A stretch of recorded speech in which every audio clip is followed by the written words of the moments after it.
Oui, mais je ne sais pas pourquoi les gens veulent toujours propager des fausses rumeurs.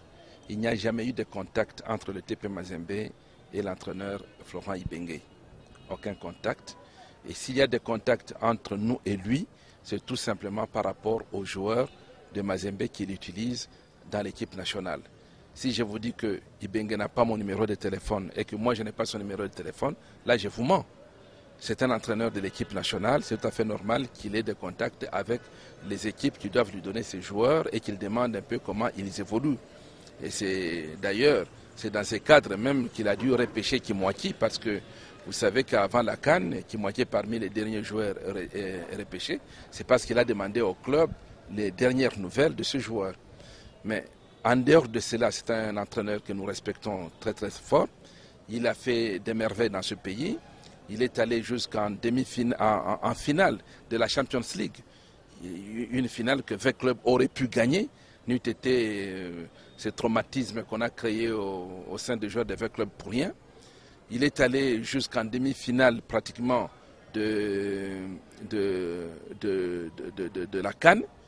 Et s'il avait été encouragé, on ne serait pas là où nous sommes. Parce qu'il ne faut pas qu'on nous trompe.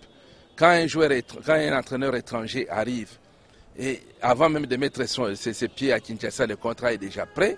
Il met les pieds à Kinshasa, il signe le contrat.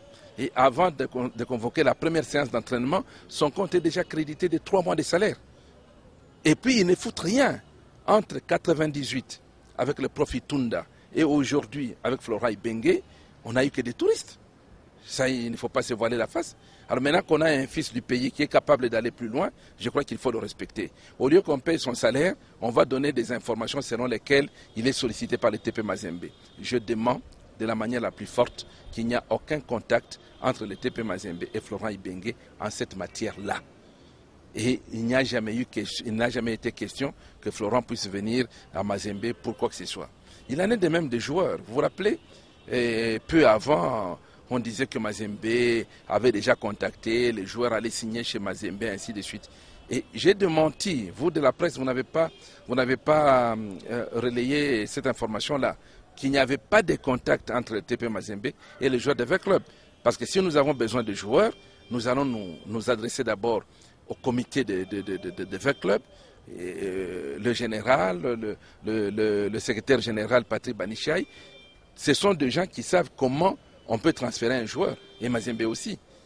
Quand nous avons eu des joueurs qui sont venus dans Mazembe, qui venaient par exemple des 20 clubs, je parle d'Alain Kalitouka, nous sommes partis, on a négocié avec les dirigeants des 20 clubs et on a trouvé un terrain d'entente. Quand il y a eu le cas d'Issa Mampeko, nous n'avons pas voulu aller plus loin et on n'a jamais amorcé ces démarches-là. Mais pour les autres joueurs, que ce soit Lema, Mumbele, ou je ne sais qui encore on a cité, mais nous, on n'a pas contacté ces joueurs. Le club est en compétition africaine, il a besoin de tous ces pions pour aller de l'avant. Donc, je demande de la façon la plus catégorique qu'on ne trouve pas d'autres accusations sur le pauvre Ibenge qui n'attend qu'on lui paye ce qu'il a donné parce que c'est une dette. Il a travaillé, il faut être payé. Je crois que toutes les forces vives de la nation devraient se consacrer pour chercher à résoudre le problème de quelqu'un qui a fait la fierté de ce pays.